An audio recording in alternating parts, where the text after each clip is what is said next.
Assalamualaikum warahmatullahi wabarakatuh. Saya Waude Sri Ayu Marsita, mahasiswa PPG Darjat Angkatan 1 tahun 2022 Universitas Lambung Mangkurat akan melaksanakan perekaman PPL tahap 1. Berikut video PPL tahap 1 saya.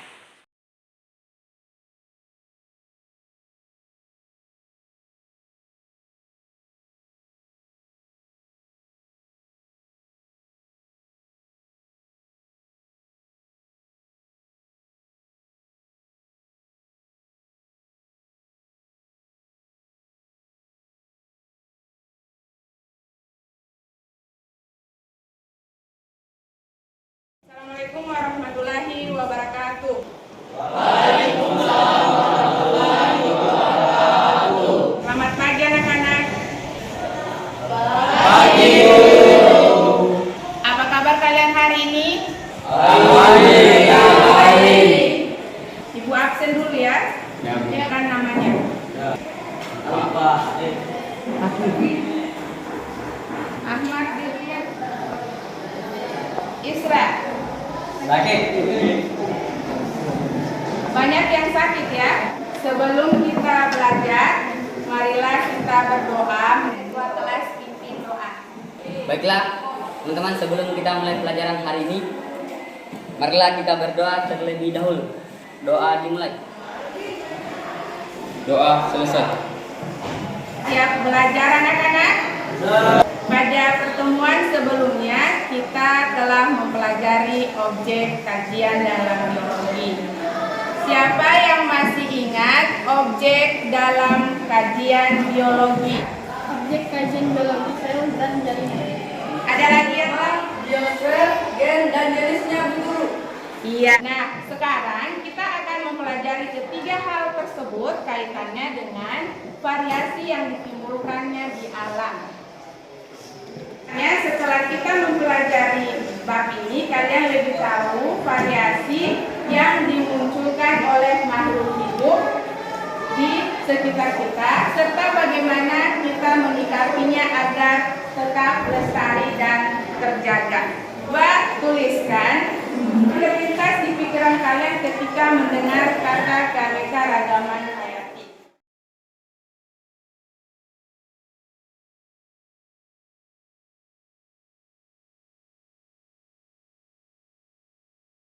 Di depan secara teratur.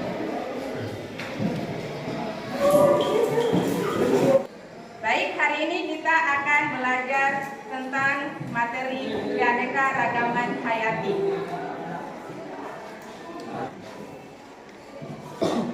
Pelajaran yaitu peserta didik mampu mengidentifikasi dan menganalisis tentang keanekaragaman makhluk hidup dan peranannya dalam kehidupan. Pembelajaran ini, Ibu menggunakan model problem based learning atau berbasis masalah. Bisa dipahami anak-anak? Bisa. Baik, Ibu akan membagi kalian dalam beberapa kelompok. Kelompok 5, Puspa Ramadhani, Malikna Adam, Rizky Aditya, Vika Sasmita, dan Muhammad Irfansyah. Gambar dan wacana atau masalah yang berkaitan dengan materi keanekaragaman hayati.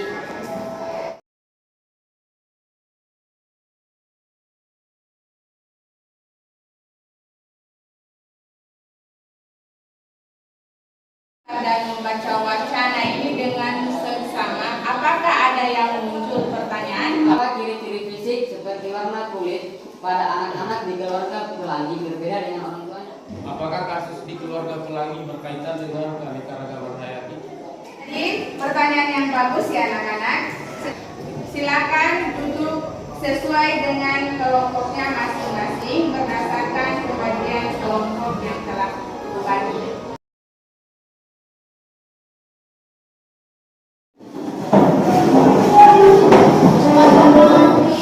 Sudah duduk sesuai dengan kelompoknya masing-masing? Sudah.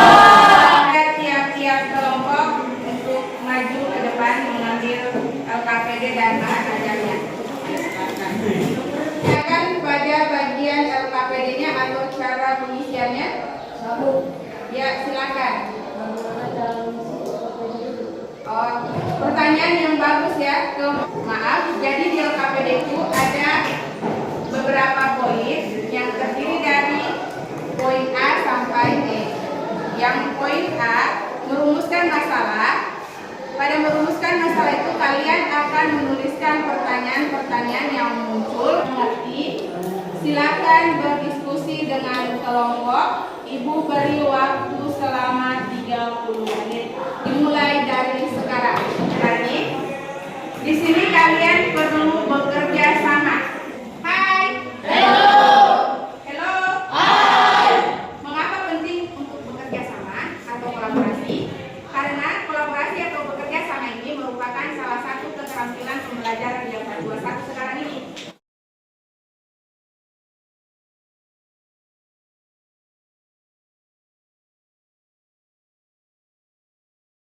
Untuk memudahkan kalian dalam mencari informasi, silakan buka bahan ajar yang telah dibagikan tadi.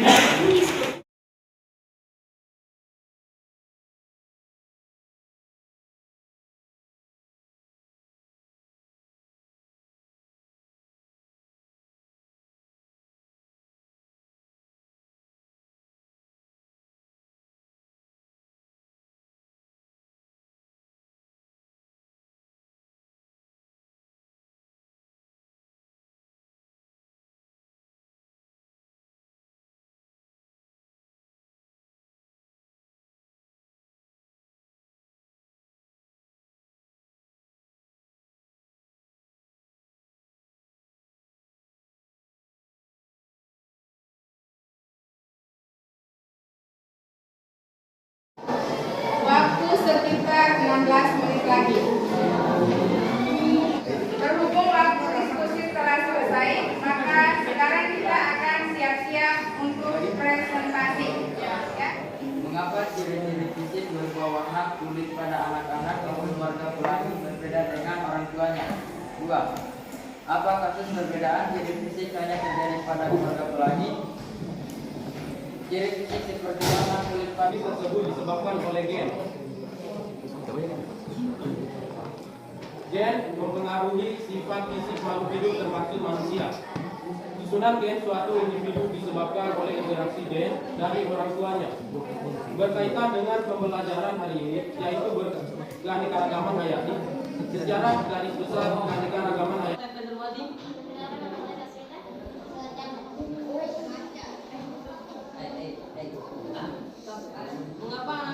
Mengapa anak-anak di keluarga pelangi memiliki warna kulit yang berbeda? 2. Apakah di keluarga pelangi memiliki ayah serta dan ibu yang berbeda? Berbeda. 2. Apakah kasus tersebut berkaitan dengan keanekaragaman hayati? B. 1. Penyebab dari warna kulit anak-anak dari sepasang suami istri bisa berbeda adalah variasi gen.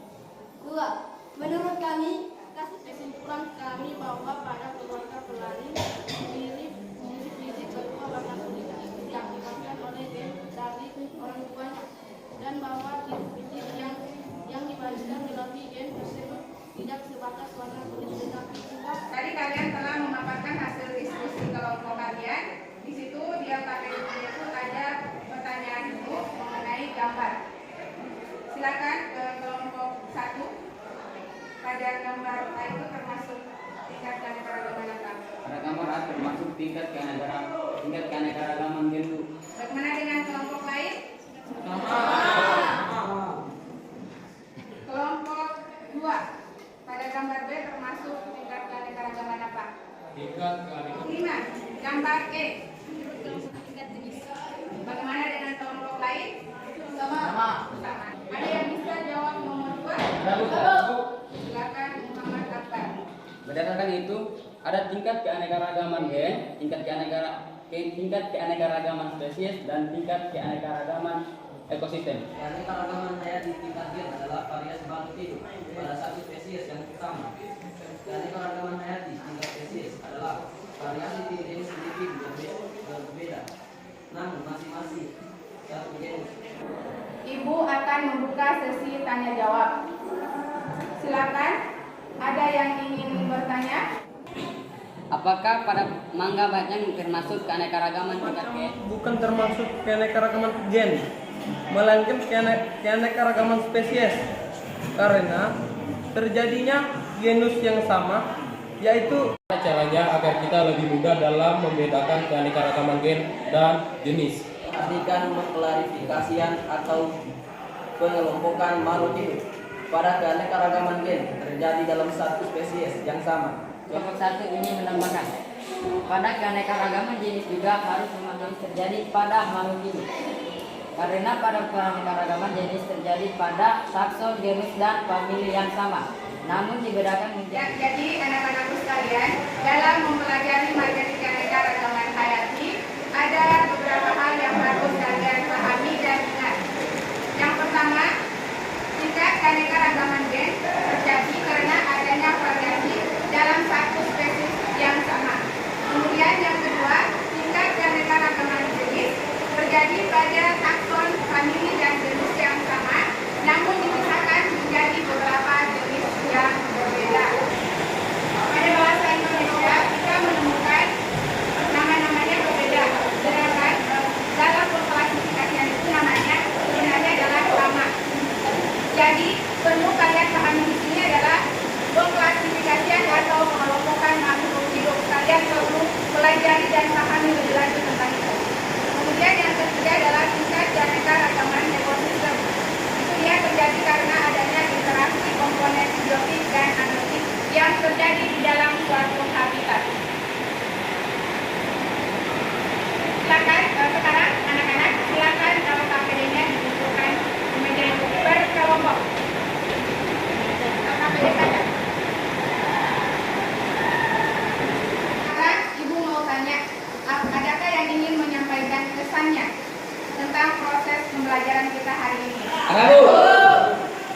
Kan Chandra.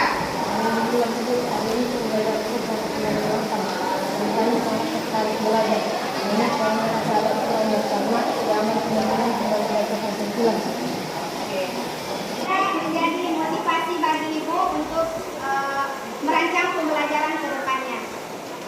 Menyimpulkan mengenai tercapaian tujuan pembelajaran hari ini. Hayati terdiri atas 3, yaitu tingkat gen, spesies, dan ekosistem. Keanekaragaman tingkat gen dan spesies dibedakan atas kedudukan variasi yang terjadi. Apakah pada takson jenis atau berbeda jenis, keanekaragaman tingkat ekosistem dibentuk oleh interaksi komponen biotik dan abiotik pada suatu habitat tersebut. Dan Ibu akan mengecek lagi pemahaman kalian tentang pembelajaran. Ibu akan memberikan soal.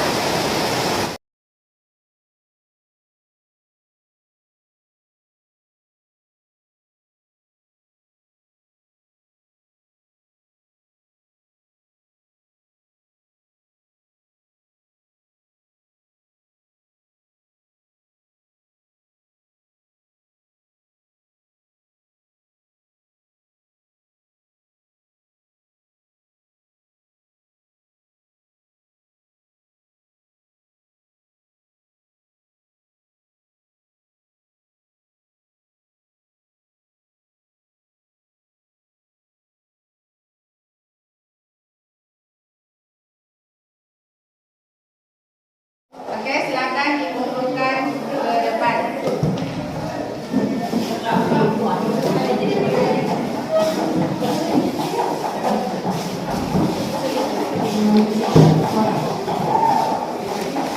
Materi pembelajaran selanjutnya yaitu materi upaya dan pelestarian keanekaragaman hayati. Di sini kalian akan menghasilkan sebuah produk atau karya yang akan dipaparkan seperti tadi. Baik, silakan ketua kelas pimpin doa mengakhiri pembelajaran kita pada hari ini. Baiklah teman-teman, sebelum kita mengakhiri pembelajaran kita hari ini, marilah kita berdoa terlebih dahulu. Doa dimulai. Doa selesai. Terima kasih atas perhatian